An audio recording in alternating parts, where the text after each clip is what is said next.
Academic Standard Philosophy course.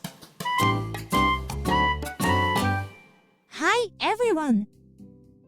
What is structure? What does it mean to make structure a principle? The idea is that the various things in front of you are not just lying around at random, but that they are under some order. In addition, they change and move according to that order. Is that a law of nature? Not only nature, but society and human beings are all governed by some law and order. That is, arche. In fact, all of philosophy is, in a sense, structuralism. For ancient people, number was different from quantity. Their numbers are what are known as natural numbers, which are discrete integers to count. On the other hand, quantity is not just weight, but also things that should be measured, including length and area. They believed that numbers and numbers, quantities and quantities, can be added and subtracted, and quantities and numbers can be multiplied and divided, but that it was meaningless to multiply or divide numbers and numbers, or quantities and quantities, much less add or subtract numbers and quantities. That's closer to our feeling of real life. In ancient times, mathematics meant the study of quantities, that is, geometry, which was made only of straight lines and circles. However, the Pythagoreans discovered numbers in geometry, like polyhedra and ratios. What's more, they even found numbers that weren't numbers, like the square root of 2. Moreover, when ancient people multiplied and divided quantities by numbers, there were sometimes cases in which the desired outcome of the quantities was determined first. In such situations, people tried random numbers and repeated the trial and error until they found something that worked. The smarter used their incorrect results to infer whether the number would increase or decrease next time. However, sometimes the answer fell between the numbers, and to obtain a precise result, they had to add fractions or decimals. The gaps in numbers are gradually filling up. Khwarizmi, who was active in the Abbasid House of Wisdom, invented the method of equations from the balance. If one adds or subtracts the same to both sides, the equation remains balanced. It is the same if one multiplies or divides by the same. In this way, by applying the operation to the result, to cancel any terms attached to the unknown original number, the original number becomes bare. This balance is the equation. The method is called algebra, namely, the transfer of inverse operations, and this rigid operational process is the algorithm. However, he did not yet have a numerical formula, so his explanation of the method was akin to a magic spell. Algorithms eliminated the need for trial and error. Although money has no direct use value, it does not spoil, so it was considered a means of preserving value. However, if a farmer borrows money to buy seed, he will reap many times the harvest. Therefore, it was thought that the lender had the right to receive a share of the increase as interest. However, harvest uncertainty led to the creation of many debt slaves in the Roman Empire. Therefore, Christianity and Islam prohibited interest. Nevertheless, the Jews, who were excluded from direct industry, instead made a living as money lenders. Interest rates are likely to pose another tricky math problem. It was no problem, as long as the farmer could repay the money with the harvest a year later. But if the harvest was bad, he had to reborrow the interest-bearing money, at interest on the sum. The compound interest calculation became a quadratic equation, furthermore, a cubic equation. Fibonacci, in the age of the Crusades, lived with his merchant father in Almohad, Algeria in North Africa, where he learned bookkeeping using Arabic numerals, which he brought back to Italy. Here, he introduced negative numbers, as losses and liabilities. Mechanical calculations conversely expanded our sense of everyday life.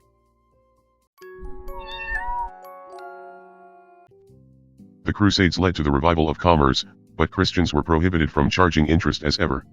Nevertheless, the Medici family and others entered the banking. To avoid nominal interest, they made discounted investments. It was a method of determining the credit limit by working backward from the expected revenue. When the investment was spread over several years, it became a high-order equation with an unknown x, due to compound interest. To solve this, they used trial and error with appropriate substitutions to arrive at the answer. In other words, they gave the other party only the money minus the interest and got the full amount back. However, compound interest suddenly would make the calculations more difficult. In the 16th century, professional accountants emerged and competed in mathematical matches. The bookmaker offered a prize, and people bet on who would win. The challengers posed problems to one another, and the one who solved the most of their opponent's problems won. No matter how they arrived at the answers, anyone could see whether they were correct by actually substituting them. Although Fontana was an orphan of the Italian wars between France and Venice, and he was nicknamed Tartaglia because of the scar on his mouth, he solved even quadratic and cubic equations with ease, and became the mathematical champion. He was cool. The Italian polymath Cardano learned the secret of solutions of the equations from Fontana. Surprisingly, Fontana solved them geometrically, with the revival of Platonism in the Renaissance. As with drawing a guideline, he first assumed an approximate perfect square and cube, and then removed the excesses. Cardano introduced imaginary numbers for the square roots of negative numbers, to solve all equations algebraically, although he could not understand what they are. His pupil Ferrari established even the method for solving quartic equations, by assuming an imaginary quartic cube of the combined regular polyhedrons. Many mathematicians have sought a reliable method for solving quintic equations, but none succeeded.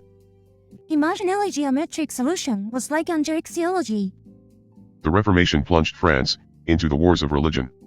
Viet served Henry of Navarre, who was sympathetic to Protestants. Although he was a lawyer, he was also skilled in mathematics, and deciphered all of the Catholic coded communications. The codes at that time were created by simply replacing or rearranging letters. He likely figured out the conversion rules from French word frequency. What was important was that he wrote down the rules as formulas with variables.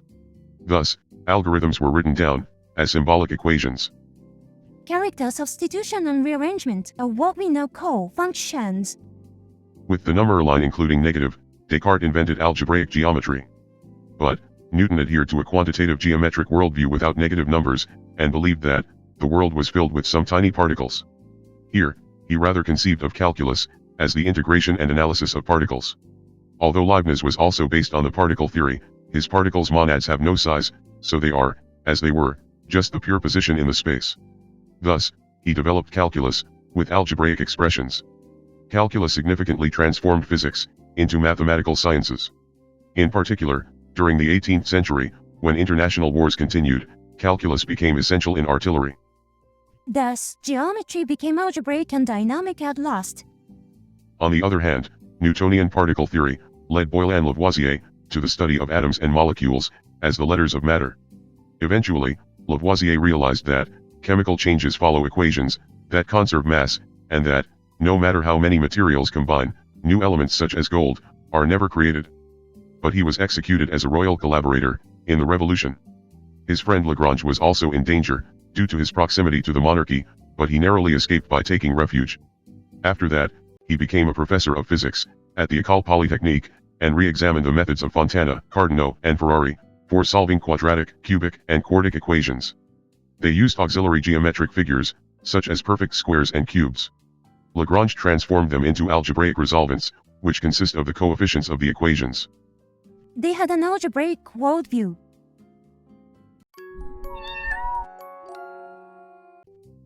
After Genghis Khan, the Mongol Empire was divided and ruled by his descendants. Timur rose to prominence in the Chagatai Khanate in Central Asia, and established the Timurid dynasty in 1370. The King Babur invaded the Islamic Delhi dynasty in the Ganges Basin, and made the Mughal Empire.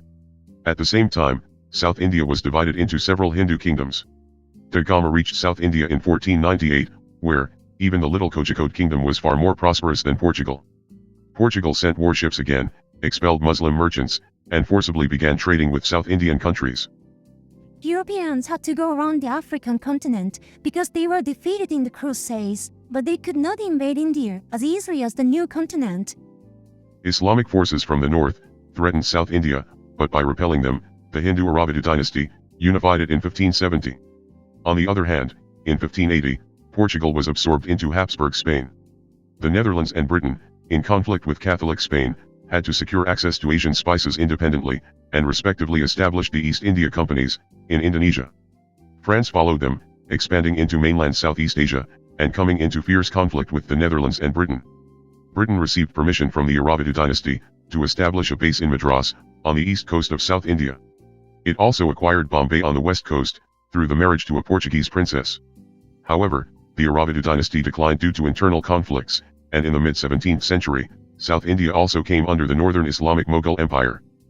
Internal conflict in India gave the British and French the opportunity to invade. With permission from the Mughal Empire, the British established a base in Calcutta, the lower Gangetic Bengal. However, Bengal was not under the Mughal Empire. At the time, Britain and France were engaged in the 7 Years' War in Europe, and the Indian Wars in the new continent. With French support, Bengal rebelled. The British sent a large army, and at the Battle of Plassey in 1757, made Bengal a colony administered by the East India Company. What does structuralism have to do with India? Wait a little. William Jones was fluent in Persian and Arabic, as well as in classical languages, but he was a friend of Franklin, and supported American independence. Therefore, he joined the East India Company in 1783. He was surprised to learn that Bengali is also similar to European languages. It appeared to be a language younger than the Dravidian languages of South India, but older than Islamic Arabic, and the invaders' Mongolian language. He hypothesized that Persians, Bengalis, and Europeans shared a common ancestor, the Aryans. Even if they spoke an Aryan language, it does not mean they were the same Aryans as the race. Exactly. Nevertheless, Europeans sought to believe that they, the Aryans, were the original inhabitants of all of Eurasia. However, genetic analysis was not yet available at the time, so they first attempted to reconstruct the lost Aryan language, PIE, which connects European languages with Persian and Bengali. By comparing various languages, they found that phonological change follows regular directions. During this period, the theories of biological and linguistic evolution came together. Even animals such as squirrels have the habit of storing food for the winter. As for humans, we like to collect things that we don't know what for. The jewels may be beautiful, but that's all. However, when others also want to collect it, it becomes a symbol of wealth and power. Even if the legends are uncertain, people still fight over the purportedly miraculous relics, like junk. It seems silly, but it's a fact of human history. The Age of Discovery brought a variety of unusual items, from Africa and Asia, from plants and animals, to even forgeries such as the mermaid mummy. Wealthy dilettantes like Emperor Rudolph II, and Irish Baronet Sloane, competed to collect these, and display them in their cabinet of wonders. In the 18th century, these collections were developed into museums and national projects that demonstrated the country's prestige. Many items appear to have been seized rather than collected. It's not only things that people like to collect. Aristotle, Alexander the Great's teacher, who traveled to Central Asia, sought to know everything about the world. Those who wanted to know things, from the stones beneath the earth, to the stars in the sky, were called philosophers. Then, in the 18th century, Diderot, D'Alembert, and other encyclopedists tried to compile all their knowledge in books. He was an era of dramatic scientific advances, driven by empiricism and rationalism. There were so many items that the question of how to organize them arose. For the time being, people classified them by location and by the era in which they were collected. But this method resulted in the same type being split into different classes. People also tried to separate them by ecological and functional criteria, and put not only fishes, but also penguins and seals in the same aquarium. Through observation and dissection, Lin and Buffon organized them according to their internal structure, and made significant achievements in botany and zoology. As a result, they concluded that living things historically evolve and diversify. The true nature cannot be seen by appearances. Kant and Hegel sought to organize ideas in the history of philosophy. As nationalism grew, the brothers Grimm and others began to collect and record the words, myths, and folklore of their own nations. However, no matter how many they collected, this only broadened the diversity, and they could not get the complete picture. Kant criticized reason, saying that transcendental ideas such as the self, the world, and God cannot be known through experience. Hegel also called diversity evil infinity, and sought a set that dialectically abolishes and encompasses it as true infinity. Wanting to know everything about the world is a Faustian ambition.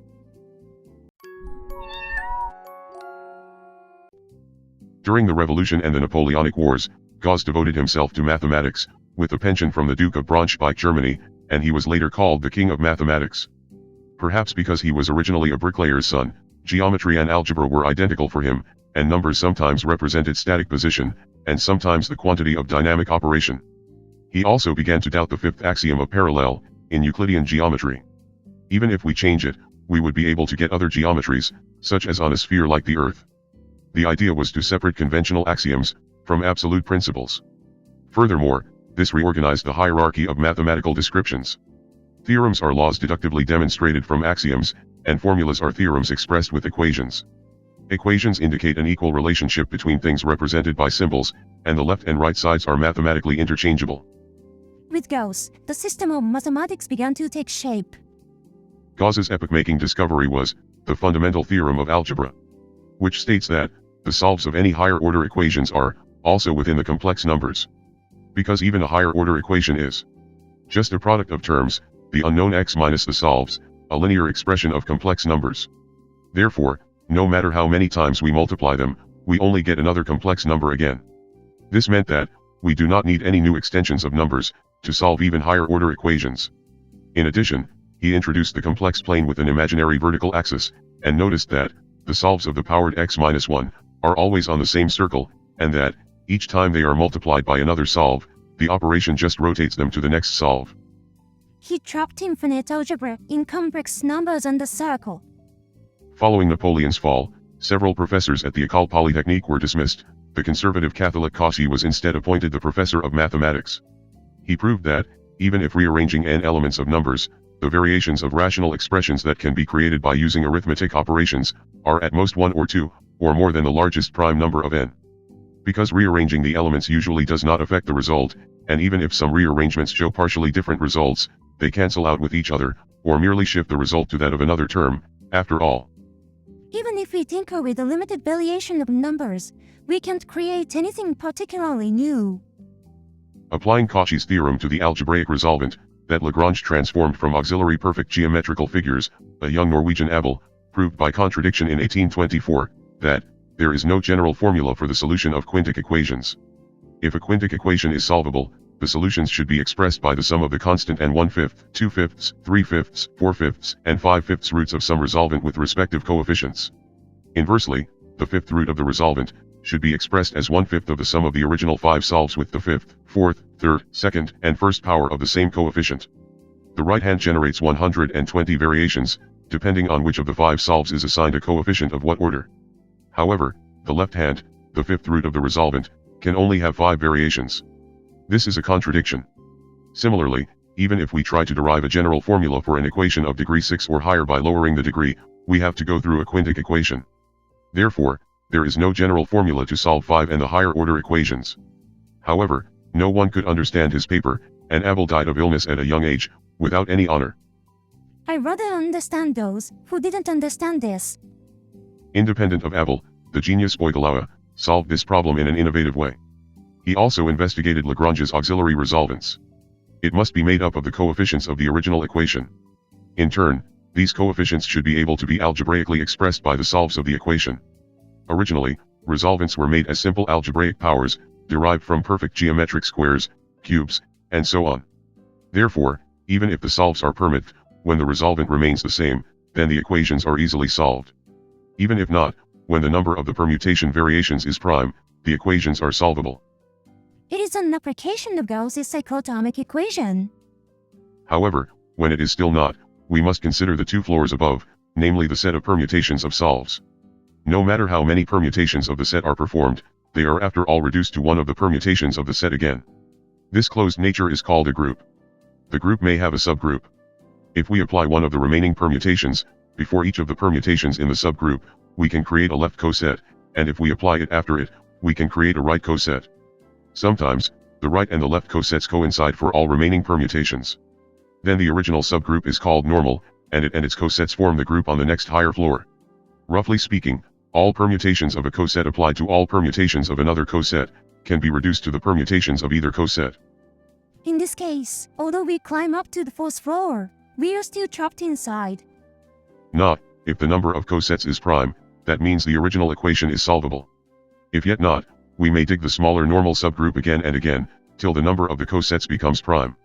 However, when we cannot find the smaller normal subgroup more, although the number of cosets is not yet prime, the equations are unsolvable. In the case of quintic equations, we cannot go further with 60 remaining permutations. So, what's so appealing about this? Galois not only proved the non-existence of a general formula for quintic equations, but also invented the method to grasp at once the whole number world we can create with arithmetic and power roots.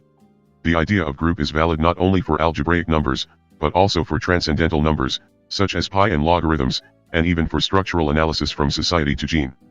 However, Cauchy, who dominated the mathematical world at that time, ignored Galois' paper, and his École Polytechnique never admitted him.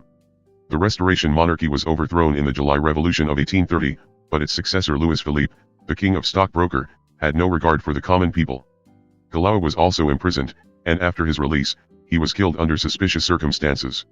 It was not until 1846 that he came to attention. However, building on Galois, Dedekind at the Zurich Federal Institute of Technology went beyond arithmetic and opened a field of mathematical structures based on set theory. I cannot understand it, but eventually the structure was rigidly defined.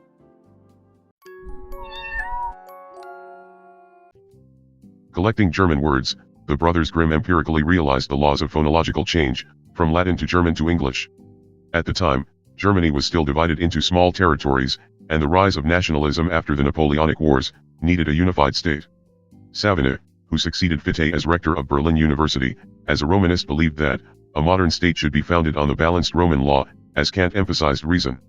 However, as Germanists, the brothers thought that Germans had a long-standing customary law, and that it should be streamlined. So first, they embarked on an ambitious project to compile a dictionary of all German words since Luther. Unless the legal structure is organized, it would not be able to support a brand new unified state. In the mid-19th century, popular evolutionary theory was widely accepted, and people believed that, in a struggle for existence, only the fittest would survive, and that, even if the parents are the winners, the children do not necessarily win either. Actually, in the early days of capitalism and the Industrial Revolution, the rise and fall of the rich was dramatic, and the middle class was also preoccupied with competing for promotion and educating their children. Around this time, the popular writer Spencer advocated natural selection through free competition. Mendel, a Moravian priest in Austria, conducted experiments with peas in his monastery garden from 1853. He first carefully selected plants whose characteristics remained stable across successive generations.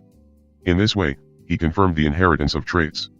He then cross-pollinated these varieties, and he discovered that each expresses only one trait, that even the same crossbreeding shows a fixed ratio of different characteristics, and that multiple traits are inherited independently. From these, he inferred that they have some factors that cause traits to be inherited.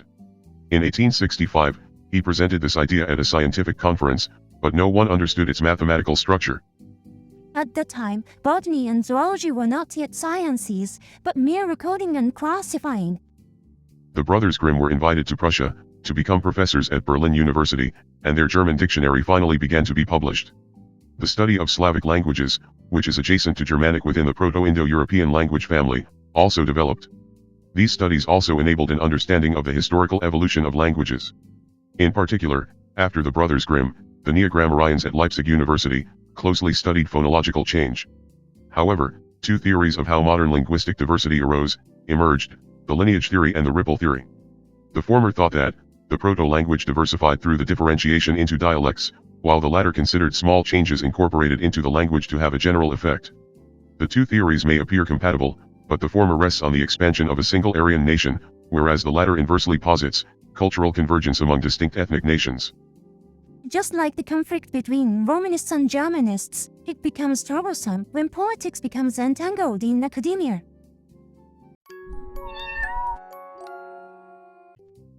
In mathematics, algebraic expressions had been expressed by symbols since Viet, but their developments were still written in the languages of each country. This not only hindered international exchange, but also made the theory's structure difficult to grasp. First, based on his pragmatism, American genius Peirce explored stereology, the science of elements. He thought, semiosis is worked by the structure consisting of object, sign, and interpreton. These correspond to the mathematical functions of Q, operation, and value. From here, he classified the structure into three, icon, index, and symbol, namely, the representative one of the objects, a common cause or result of the objects, and a social conventional mark for the objects. However, he expanded this diagram to include even sensations as objects, and became lost. Whereas, Freya initially studied algebraic geometry, but in 1879, developed a method to express the relationships between propositions, in a unified symbolic parse tree, as an operational algorithm, in concept writing. This diagram makes it easier to understand the whole of the demonstrations, but it was too big as an illustration. Their ideas are interesting, but they would likely take some time before practical use. A son of Swiss naturalist Saussure, initially studied at Leipzig University, the center of linguistics at the time.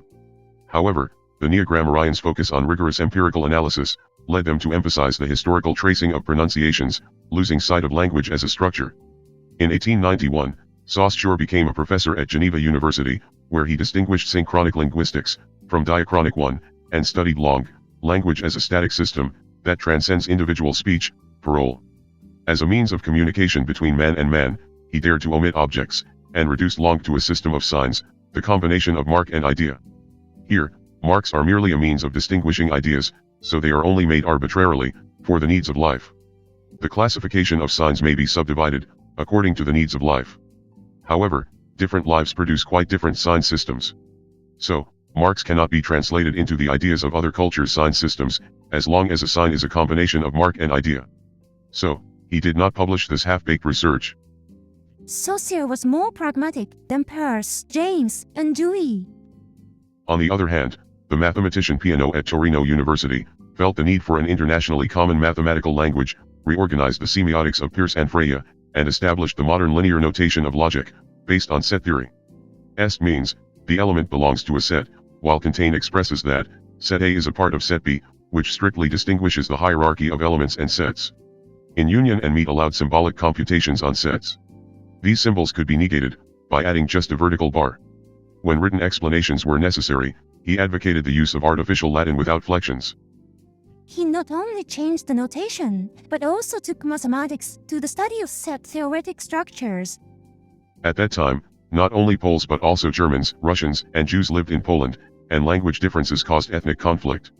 Ophthalmologist Zamenhof attempted to create an artificial international and neutral language, Esperanto, as a means of hope.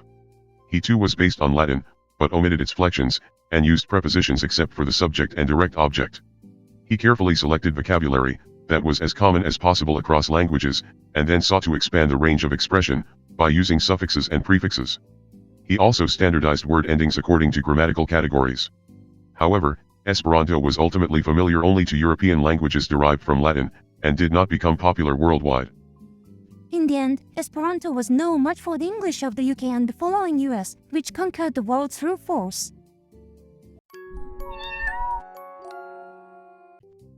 Lagrange already assumed that there was a dynamic quantity behind each position in space.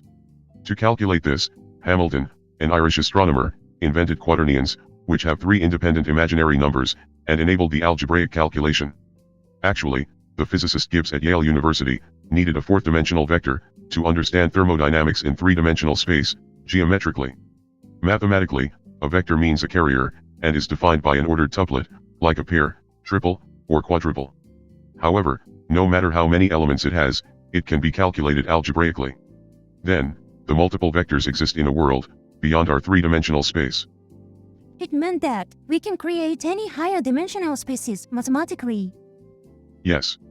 Hilbert at Göttingen University extended the concept of space to higher dimensions by defining it as the product of many vectors. But there, geometric intuition and self-evidence no longer hold. Whether a proposition is true or false can be determined only from the consensually accepted axioms. Even if so, the truth and the falsity may perhaps be both demonstrated or both denied. So, he considered mathematics a deductive system based on axioms, and called for a consistent axiom system without contradiction. To develop it, it became necessary to re-examine its foundation first. Russell, a Hegelian and a British aristocrat, used Peano-style symbolic set theory in his Principle of Mathematics in 1903 to reorganize the concepts of number, quantity, space, etc., that Hegel had presented in his Science of Logic. However, he fell into contradiction because he did not understand the hierarchy within sets. So, together with his mathematician master Whitehead, he actually set out a logical axiom system from set theory to real numbers in their Principia Mathematica in 1910. It seemed indeed consistent so far. However, their philosophical foundations of arithmetic were already anachronistic, because mathematics at the time had shifted its focus to much more advanced algebraic topology, which the conventionalist Poincaré pioneered, and which led to Einstein's surprising general theory of relativity in 1915. He was a Hegelian, after all. Wittgenstein, a wealthy young man in Vienna, was an admirer of Schopenhauer. He had aspired to be an engineer, but thereby became interested in the foundations of mathematics, and through Freya's introduction, he studied under Russell at Cambridge University. However, the university would not award a degree for his original research. When the World War I began, he volunteered for the Austrian army, and, serving on a patrol boat and in an arsenal, he compiled Tractatus Logico-Philosophicus. Russell had been imprisoned for his anti-war activism, but after the war, he helped get the book published in 1922. Academicians who only follow the past philosophers cannot understand the future geniuses. In it, Wittgenstein portrayed the individual's closed, solipsistic worldview. The world of perception consists of a bundle of propositions about facts that one has in advance. This a priori structure is one's thought, and the truth or falsity of each proposition is determined according to referring to one's reality. The set of propositions whose truth or falsity has been determined, and of those logically deduced from them, is a picture of the one's world. One cannot discuss events about which one does not have propositions in advance. It was a personal version of Saussure's language theory.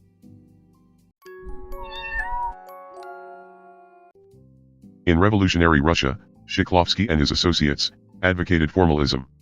While viewing daily language as formal insipid routine work within a structure, it identified the significance of artistic poetry in alienation that transcends the structure and transforms it, enabling vivid recognition of its actual reference. Bakunin believed that a novel was a polyphony in which characters with distinct thought structures converse with one another, and that this allowed it to portray a multidimensional picture of the truth. However, the dictatorial Stalinism demanded uniformity of formal thought, compelling them to convert or go into exile.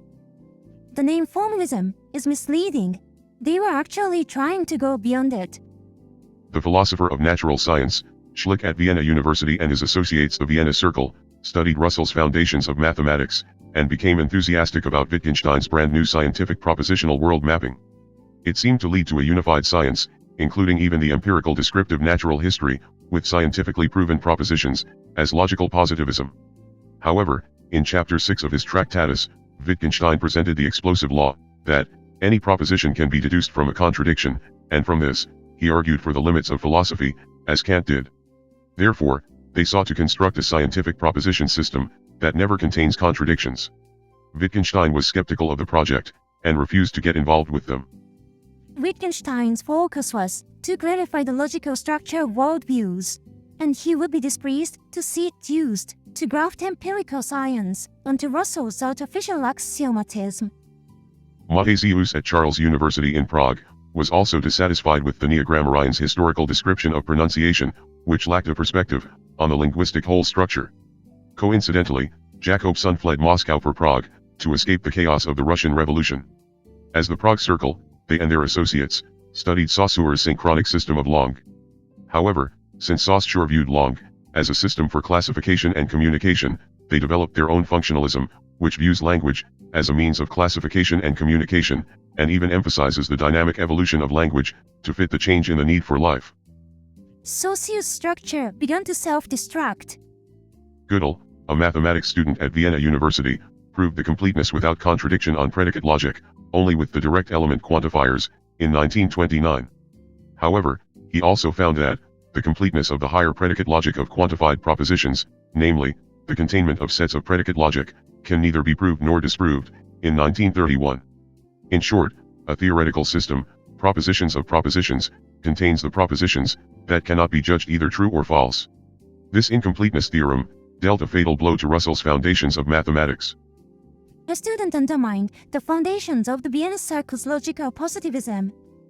In addition, Popper, a high school mathematics teacher in Vienna, published The Logic of Research in 1934, criticizing the Vienna Circle's logical positivism.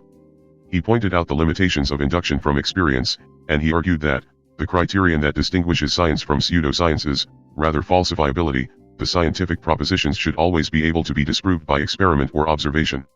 However, even if it holds up empirically, it is only temporary, and does not guarantee truth, so trial and error should continue. But did scientists actually do that, up until now? Indeed, Gödel's incompleteness theorem frustrated Russell's arithmetic foundations of mathematics, but it did not refute the axiomatic Hilbert program. Instead, it spurred its development and expansion. In fact, a bigger blow was that the World War I killed and wounded many scholars and teachers, and the rise of the Nazis led many Jewish intellectuals to flee Europe. Weil at Strasbourg University and his associates began to create a standard mathematics textbook, anonymously calling themselves Bourbaki. However, it was not systematic as a theory, but pragmatic for learning, showing simple explanations of various themes with historical notes, and published in separate volumes by topic. Mathematics is also a human activity.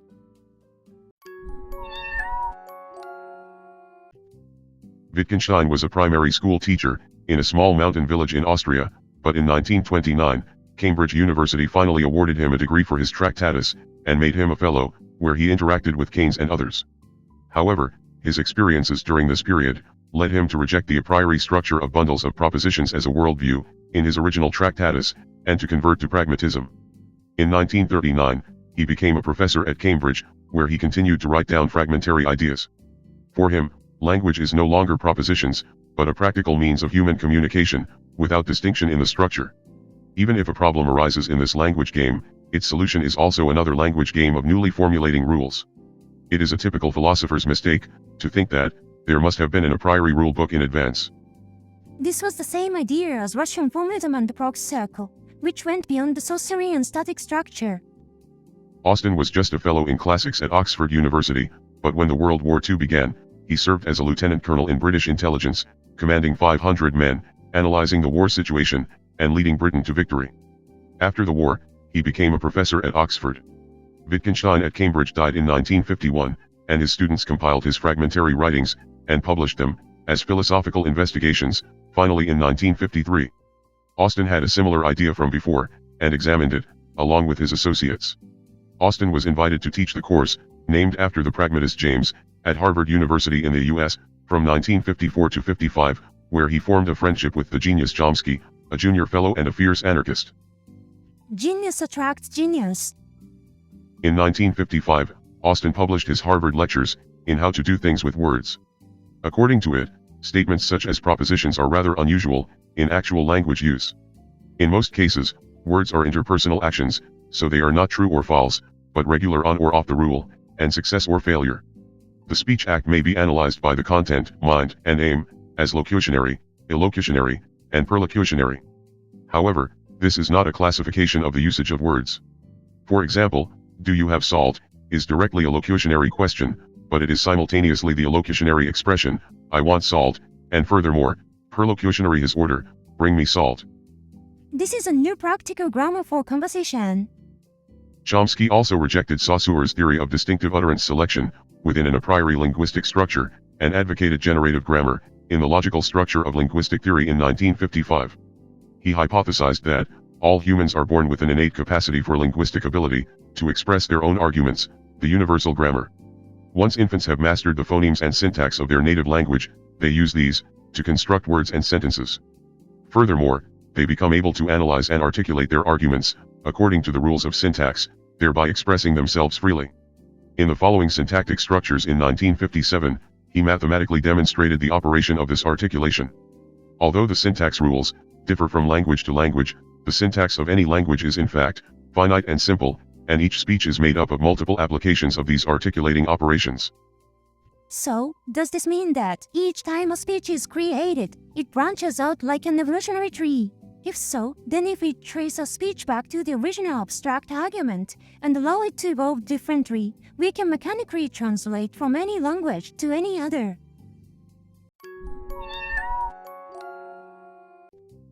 The Republic of Brazil, which had long been plagued by rampant political corruption, sustained severe damage during the Great Depression.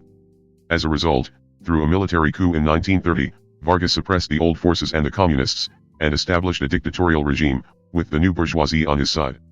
He founded the new São Paulo University, for them.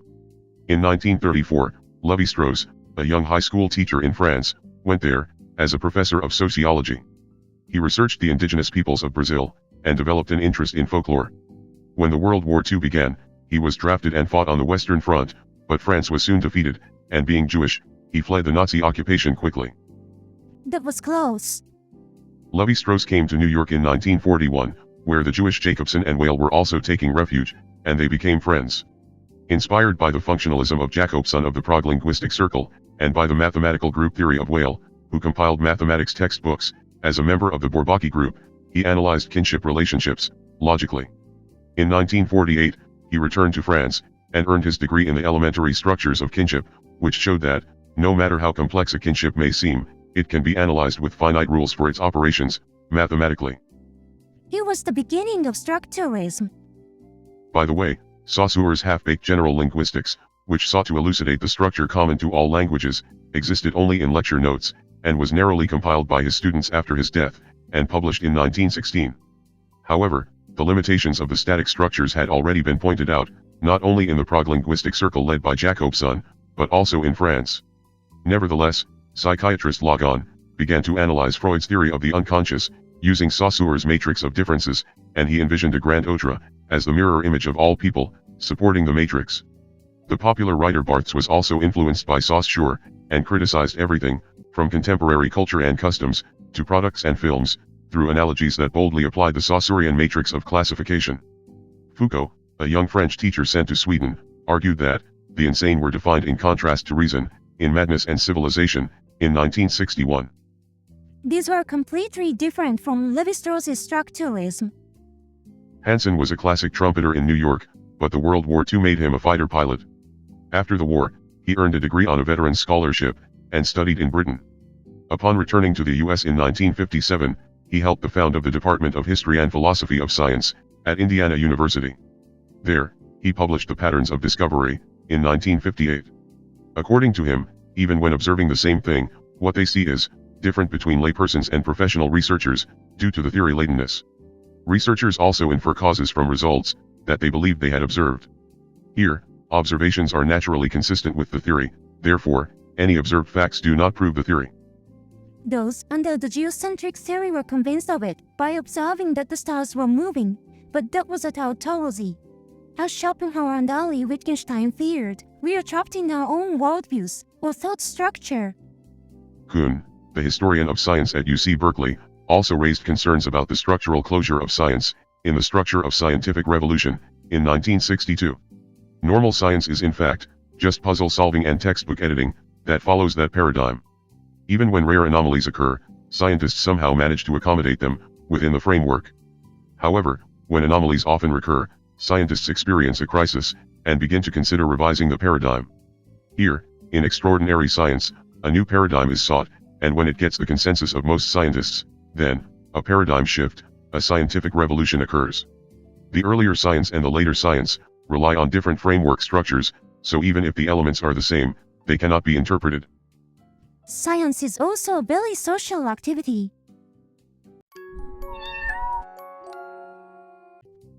However, the darling of the intellectual world was, the existentialist Sartre as ever. Although he had previously defended Stalinist Sovietism, after Stalin's death in 1953, he turned to criticizing the rigidified system. In his critique of dialectical reason in 1960, he argued for the possibility of realizing his existentialism, in engagement into the dynamic historical dialectics of community, that Marx advocated. His friend Merleau-Ponty was shocked by Sartre's Marxist influence, and distanced himself from him. Lévi-Strauss challenged Sartre, with The Savage Mind, in 1962. Sartre argues for historical development, but the people whom modern people consider to be savages, have mathematically isomorphic thinking and social structures to those of modern people, even if they may look different. The development that modern people seek is, rather a cultivated mind, that subdivides things, and stiffens each one. Flexible savage mind, only maintains structures, and at each moment, performs bricolage, DIY, to realize the structures, using what is available. The isomorphism between different structures was supposed to enable translation, that transcended that divide.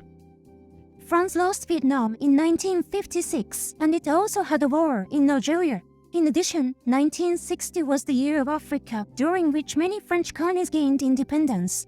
This meant the end of the Western dominance. After that, Lévi-Strauss actually gave concrete consideration to the universal symbolic structures, in his mythology series, from 1964 to 71. Saussure had already been conducting research in mythology, and Lévi-Strauss studied him. However, Saussure's mythology concerned rather the historical transmission of mythical history, which differed from what Lévi-Strauss sought, the synchronic structure in the unconsciousness. Therefore, he instead applied Saussure's half-baked static general linguistics, directly to his own research, to assign the concrete to a matrix of finite differences. Lévi-Strauss' direction was the same as Jung's archetypes and Chomsky's universal grammar. At that time, the young post-war baby boomers, worldwide flocked to rapidly expanding mass universities. Although they lacked basic education, they would learn nothing, because they arrogantly believed that, their savage mind was assured by Lévi-Strauss, to be already on a par with that of past eras.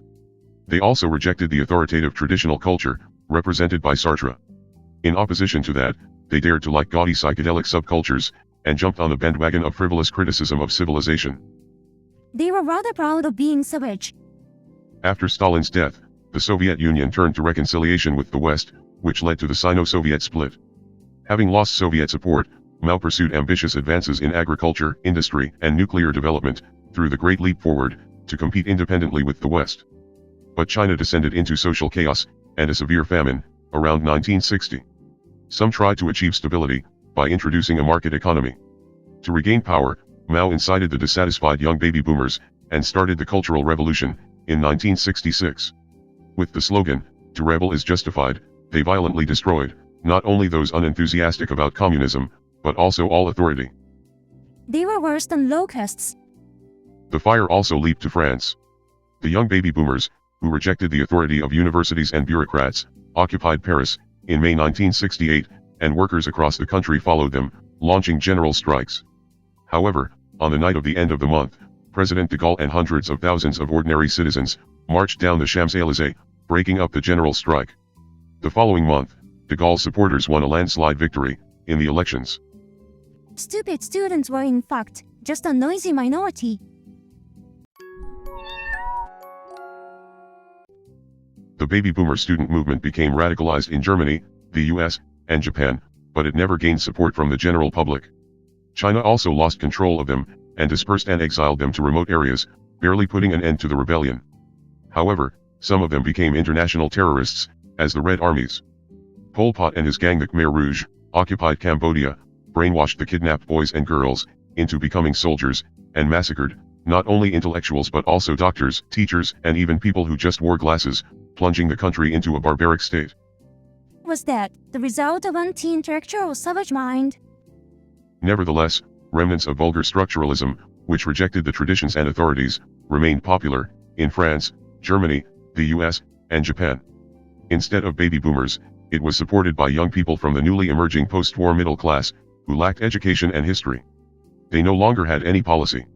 Instead, they fostered the flourishing of a shallow hedonistic entertainment subculture, such as idols, gossip, comics, and games. Lacking education and history, this subculture was like a disjointed puzzle made up of fragments. Among them, some re-examined the failure of '68. Already in The Order of Things in 1966, Foucault pointed out that structuralism leads to mechanical classification without human subjectivity, like Lacan's Grand Outre. Baudrillard, who was an assistant at Paris Nanterre University, and participated in the May crisis, criticized that, we desire, not the objects, but just arbitrary signs that differentiate ourselves from others, in the consumer society in 1970. In Anti-Oedipus, in 1972, the philosopher Deleuze and the psychiatrist Guattari argued that, human desires are arbitrarily linked to certain objects by the matrix, and are mechanically actuated, but paradoxically, our desires will always escape from these links, simultaneously. In short, people's will has no reason from the beginning, and they change their minds easily. Even if they get excited about a revolution, it's cooler to throw it away at once. Derrida, born in Algeria, authentically studied the tradition of philosophy unlike previous generations, and became a lecturer in the history of philosophy, at the École Normale Supérieure, in 1964. However, for neutrality, his strategy was Socratic. Using the philosopher's own arguments, he broke their arguments. He called this, after Heidegger, deconstruction, to improve philosophical perspective. He applied this method even to Plato, and rejected his Platonism. It meant a denial of the existence of a priori structures. Instead, he introduced the function of difference, in a fragmentary proto-writing. Each use of language is an act of making a difference, and the effect is extending after that. In the 1970s, he even began to dismantle the success or failure of speech acts as communication, and practiced unilateral activities, that he called postal, namely, just sending without anyone's understanding. Nevertheless, his books sold well, and his lectures were packed. He was a popular philosophical performer. Many wrote pseudo-philosophical treatises, peppered with mathematical and scientific jargon. Nevertheless, the fans flocked to them, without understanding them, but pretending to know it all. Writers and fans competed to be the latest cutting edge, but, as Nietzsche said, they were in fact, at the last of the line, engaging in mysterious discussions within a cave of their company. Sokal, American professor of mathematics at University College London, and of physics at New York University, was disgusted at them. He has cobbled together the statements of postmodernist writers, mixed in obvious mathematical and physical errors, and concocted a nonsensical thesis, saying on the political implications of quantum mechanics. He submitted it to the leading academic journal on postmodernism, where it was published with favorable reviews, in 1996. He immediately exposed the whole story, in a scholarly scandal magazine, causing quite a stir. Fans who jump on the cutting edge without learning the basics are easy prey for the tailors of the emperor's invisible clothes. But the tailors are no less stupid. Soko restored perspective to philosophy by clearing away the fog of the sophistic obscurity. That's the very deconstruction. As I said at the very beginning of these lectures, philosophy is a zoo of ideas, and all the animals are here, before your eyes, without the first or the latest. So, you can start looking anywhere, but if you only look at one animal, your head will be eaten by the beast. If you stay in a cave of your company, you will conversely fall deeper and deeper into obscurity. Philosophy is an inner activity of wanting to know what one does not know, and it is the furthest thing from philosophy, to take pleasure in showing off to others, how much you know as a sophist. There is no such thing as a completed whole of knowledge. What we think about every day is destroying old knowledge, and constructing new one, albeit fragmentarily. Anyways, those who don't learn the past, cannot get the future.